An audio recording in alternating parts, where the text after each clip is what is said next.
What's up YouTube? This is the DIY Zoo here with another Reptile Room update.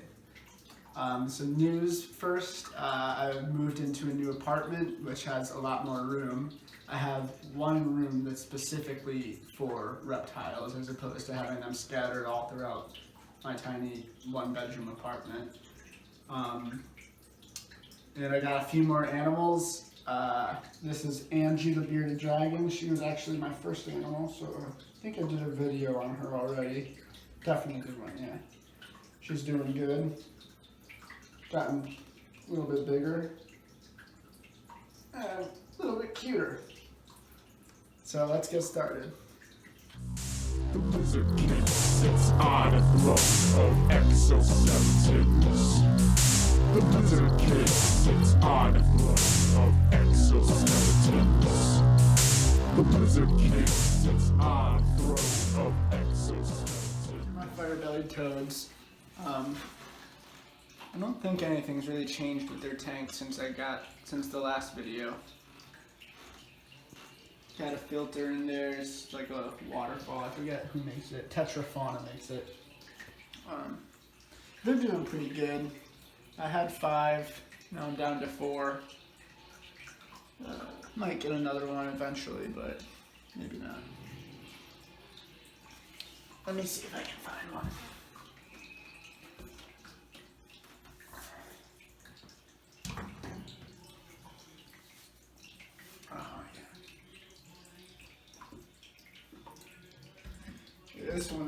This one's pretty cool. He always lets me pick him up.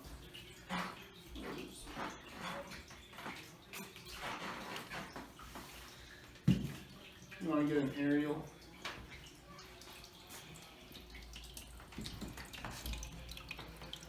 So this one's really nice. He always lets me pick him up and hold him. And one time he actually escaped from his cage and was hopping around in this room, I think actually all night. And I just went right over to him after I found him and picked him up and put him back in his tank, and he's happy as can be now. Let's see if we can get a shot of their bellies. This is why they're called fire-bellied toads, is because I don't know, can you see it?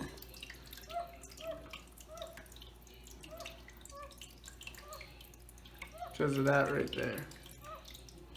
That fire belly. Okay, I'll put them back now. Leave them be.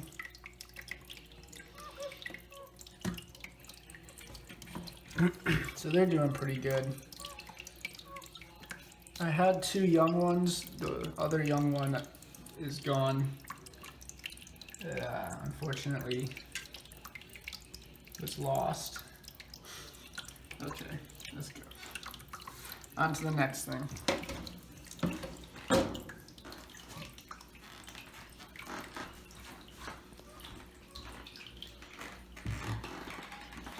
This is a new pickup. I got this at the Reptile Expo in White Plains, New York when I was living in Brooklyn. I'm really excited for this to get to its full growth. It's actually a cane toad. They get huge.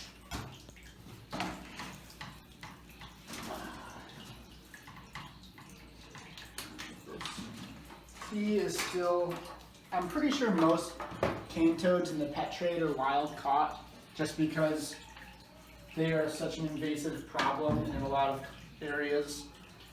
They're invasive in Australia. They have actually a huge problem in Australia. They're invasive in Florida. Invasive in a lot of areas. I just have 2 bromeliads in there, Guzmania bromeliad, because that's where they're actually native from. Their overlap in the same areas. I try to keep all the plants that I put in animal enclosures, try to make sure that they're all from the same area as the animal, but you know, sometimes it's hard and you can't really find plants from the same area as the animal because, I don't know, for whatever reason they don't sell them in areas. So this is where he is right now. I buried himself in the little corner right there. Let's see if I can get him to eat this cricket that's in there. There we go. These guys are pretty cool. They will eat just about anything you put in front of them.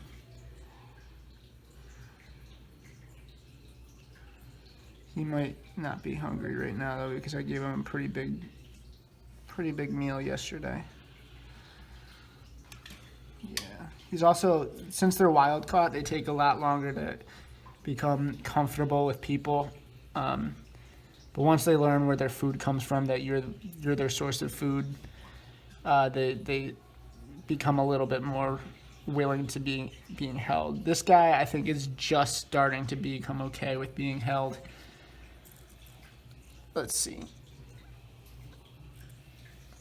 Yeah, look at that.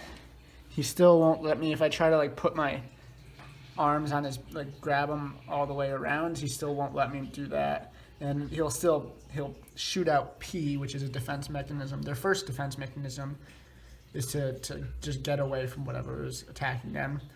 Then their second defense mechanism is to shoot out urine.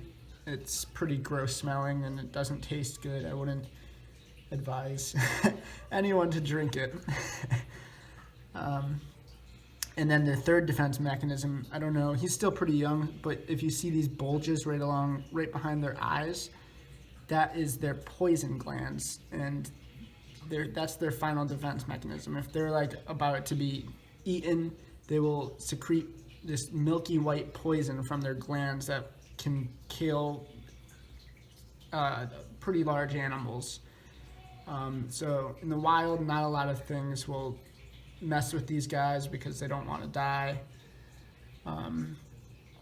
It will kill a human. If you try to eat one of these, you will die. If you even like lick one, I've heard you could. Oop, there he goes. Yeah, I've heard if you lick one, you will either die or be very, very sick. So I always try to wash my hands after holding them. Some pretty interesting stuff about them. They're one of the only toads that like to roam open areas. They don't like to, well, they like to hide, but they're very comfortable in open areas. They don't really try to, hide under bushes all that much. They like to roam around open areas because that's where most of their food comes from. They'll eat small rats. They'll eat other toads, they'll eat frogs, they'll eat salamanders, they'll eat worms, they'll eat bugs, they'll eat anything you put in front of them pretty much. Dead or alive. So yeah. This is my gargoyle gecko. I named him the King of the North, after the Game of Thrones reference. The King of the North. I had the White's tree frog in here originally, but I got the White's tree frog a bigger enclosure, so I put the gargoyle gecko in this. I originally had them in just a 10-gallon tank, but they're more arboreal, so you want to get them a taller tank than like a longer tank. Let's see if I can get him out. He's also pretty skittish. I think he's still kind of young, so he doesn't like to be held all that much. Once I actually have him in my hands, he's pretty tame, but getting him out is still a little bit of an issue.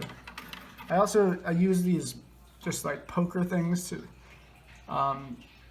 if I like have an animal that's kind of skittish or something, it seems to make them a little bit easier to coax out into areas. And so yeah, let me see if I can. There he is. This guy, he changes colors crazy. I've noticed him when it seems like at night he gets really light, or during the day when he's sleeping. These guys are nocturnal. During the day they'll become really light. There we go. And these guys jump too. They'll jump some pretty good distances. They are from New Caledonia. The only place where they will be found, actually, is the southern tip of the biggest island in New Caledonia. They're pretty closely related to crested geckos. They actually, wow, did you see that? They actually look very similar to crested geckos. They don't have the ridges like crested geckos do. Instead, they have two bumps behind their eyes, which look like horns, which is where they get their name, Gargoyle gecko. And they also get their Latin name, Rhacodactylus auriculatus. Yours is auriculatus. That's where they get that name from. So yeah, once he knows who's messing with him, he's a little bit more chill with being held. It's just initially getting him into your hands is a little bit tricky. I like gargoyle geckos because they have prehensile tails, so whenever like he'll curl that tail right around your finger, and anything that will give him an extra support while like climbing around. So there's that. I don't know where that plant's from. I just kind of put it in there because it's really, New Caledonia is such a tiny island, and it's such like a lot of the things that live on that island, plant and animal, are endemic to that island. So it means it's only found on that island. So it's kind of hard to find plants that are from New Caledonia that'll be able to survive in a classic enclosure like that. Up above that, I love this animal. I'm a little bit nervous about it though because it's the first one I've ever owned, and I don't know exactly what the condition was that I got it in. I've only had it for maybe not even 2 weeks, so it's still acclimating. I've rearranged its tank a little bit, so it's still, I don't know. I'm really worried about it, but also I think I'm doing pretty good. It's the horny toad, or the desert horned lizard, from southwest America. See if you can get a video in on there. He's a baby right now. Looks like he's taking a little nap or something. They are pretty difficult to take care of, I've heard and I've read. Their main source of food in the wild are harvester ants. And I have some coming in the mail, but the place I ordered from, I got this right around the holidays, and the place I ordered from has been taking forever to get the ants to me. They're supposed to ship on Monday, even though I ordered them I think I ordered them like the day after I got this guy. So almost 2 weeks ago. And they're just shipping on Monday, and today is Friday. So it's going to be 2 to 3 days after they ship until I get them. And that's like the most important. You have to feed them harvester ants, or else they won't do well in captivity. Right now he's just been eating fruit flies, small dubia roaches, and I gave him one cricket once, but it seemed like it might have been a little bit too big for him, so I don't know if I'll have to wait for him to get bigger before I feed him more crickets. Yeah. So this is what I have set up in there right now. I have an agave plant, which is native to where they're from. A couple echeveria plants scattered. They're mostly pups right now, so they aren't going to be... it'll take a while for them to get to full size. Anyway, I got this animal from someone on Craigslist, and when I first got him, he seemed to not be doing great. He was eating, but he was sleeping almost the entire day. He seemed very skinny, like skinnier than he should be. I don't know if the person who was taking care of him knew how you were supposed to water them. He had a water dish in there, but they can't see standing water. The way they drink is that they have the way their scales are set up is that they, like, when a water drop hits them, the water will run through their scales straight. Oh, there he is. The water will run through their scales straight to his mouth. So he has to be coated in water in order. Oh, there's a little fruit fly on his face. I wonder if he's gonna eat it. So yeah, you have to spray him with water for him to drink. I don't know if the person who was taking care of him knew that. So yeah, he was in, I don't want to say bad condition, but he wasn't in the best condition when I brought him in, and he seems to be doing better. The person who had him had this light up here. Show this light. It's a mini halogen light. I think it's made by Zoo Med. He had it like in the enclosure on a stand, and I measured the temperatures underneath it with a digital thermometer, and it was well over 300 degrees, which is no living thing on this planet needs to be in temperatures over 300 degrees. This guy, yeah, his is like 100. He needs a hot spot of like 115 degrees. The rest of the tank, there should be like a side that's 70 to 80 degrees, so he can thermoregulate himself. And he needs a lot of UVA and UVB light. I'll do another care video about him. This is an animal I'm really excited about, so I'll do another video specifically on him when a little later. But yeah, this is an animal that I'm really excited about.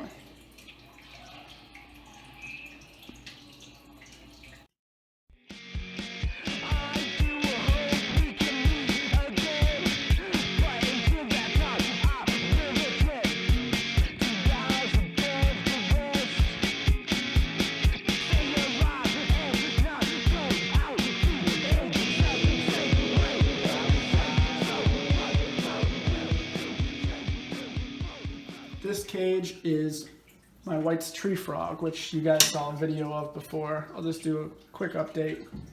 Lil Yogurt's doing pretty good. Let me pull him out here. Yeah, he's sleeping. He's probably cranky that I woke him up. So he's just chillaxing, you know. A little dirty right now. I should probably take a little bath, get all that stuff off him. So yeah, he's been good. I put him in this bigger tank, got him some new plants. He's happy. He got out. He also escaped his tank one night. I must have accidentally left the screen door open, and he came out. I found him underneath these shelves. And it's pretty dry in this room, so these guys are really hardy for him to have been able to spend the entire night outside of his tank in this room.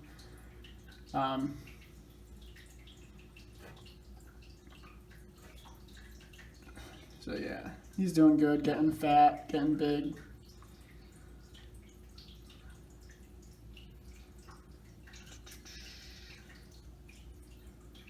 I've been thinking about getting another tree frog too. I don't know what kind. If you guys have any suggestions, that'd be awesome. Let me know in the comments.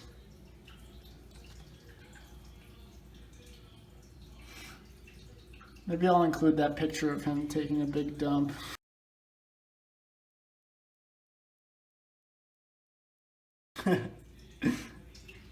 Okay. Let's see if he'll hop off me.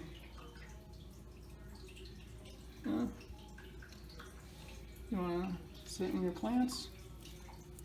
What do you want to do? I'll put you in the water here. There you go.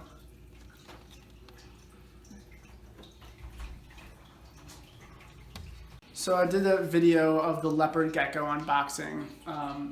When I first got them, they're still alive, they're still kicking, they're still here. They've grown up a lot. This is the normal tanks that I have them in. They're a little bit in disarray right now. They're not in here. I have them together because they're old enough to the point where I want to start trying to breed them. And so I have them in a different box together down here. This is also just a temporary setup until I get the breeder tank over there set up. I'm going to set that one up and try and get them to breed in that. So right now I just have them in this big plastic container. And they're doing good. Oh, look at them. They're in there cuddling like some dutskies. They're just, so this one on the right is the female. She's a max node jungle. This one on the left is a male who's just a max node. I want to try and breed them and get some super snows or something cool out of it. I also want to just get more geckos, I think, more leopard geckos, and I might try and start a small breeding business. I don't know. I haven't bred these before at all, so I want to test it out with them, see how it goes, and if it seems like something I'd be into, then maybe I'll get some more leopard geckos and try to breed them. So yeah, these guys are really sweet. I don't know if you remember from my last video, but they were screaming at me every time I would get my hand near them, and now they don't even care. I can just pick them up and show them, do whatever. They're little babies. They don't even care anymore. Her especially, when she was young, she would just scream at me and scream, and now she's just the chillest thing ever.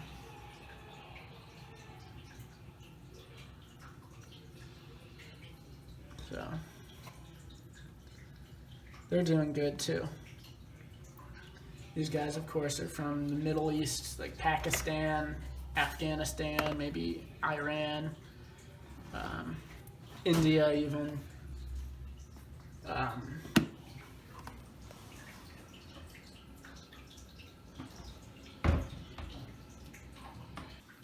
So something that I got recently, another Craigslist purchase. I bought this off of some guy on Craigslist. Something I've never had one of these before. It is a Caribbean dusky scorpion. It's my first scorpion. It's actually my first invertebrate too. I'm really excited for it. Where is it?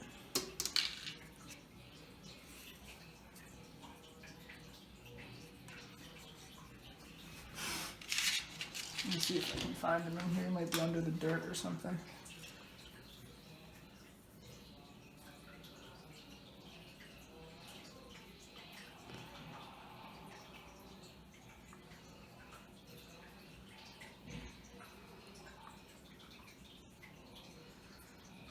Where is he?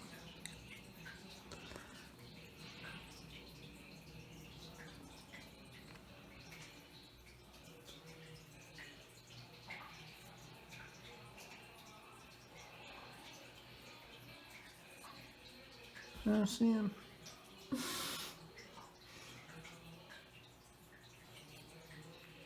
Oh, there he is. Oh yeah, he was buried underneath the dirt. I don't know if you saw him running around, but he's really fast right now. He's really tiny. You see him in there? He actually somehow managed to get out of this while I was feeding him the other day, and he was running around the floor. Still a little nervous around this guy because they will pack a punch. Their stinger is not lethal, but it will pack a punch.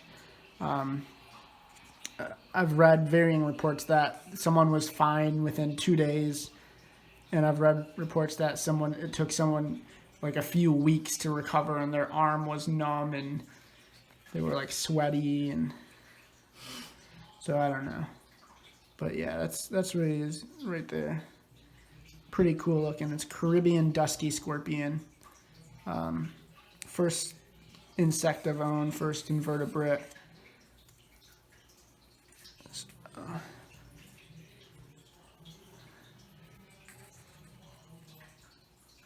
There you go. Look at that guy. I'm going to eventually, you're supposed to keep them in deli containers when they're this small, but I'm going to eventually put them in this once he gets bigger and can't, I don't know.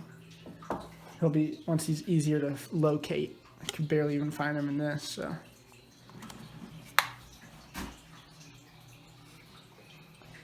And then the other day I was watching TV with Zoe, who was filming this. Say hi, Zoe. And we found this spider on our ceiling. So I put him in a little container. And he's missing 2 of his legs on his right side. This is a bold jumping spider, which is native to Buffalo, which is where I'm living currently. I've just been feeding him small dubia roaches and fruit flies. I don't really know much else about. I don't know much about insects really, so that's something I'd like to learn more about. If you guys have any suggestions for my next bug, I'd like to get a stick bug, I think, or I don't know, something cool like that. Let me know.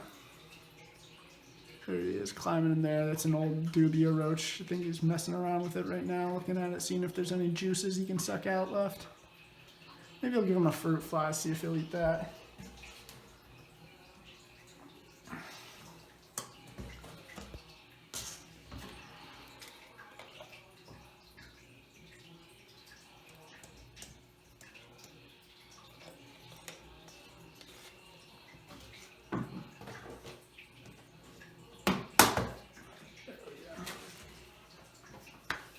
So that's pretty much it, YouTube.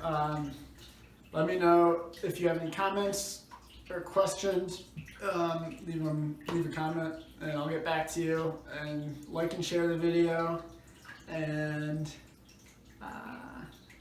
if you have any suggestions for reptiles or amphibians or insects that I should add to my collection, let me know, because I'm always looking for cool things to add. See you next time.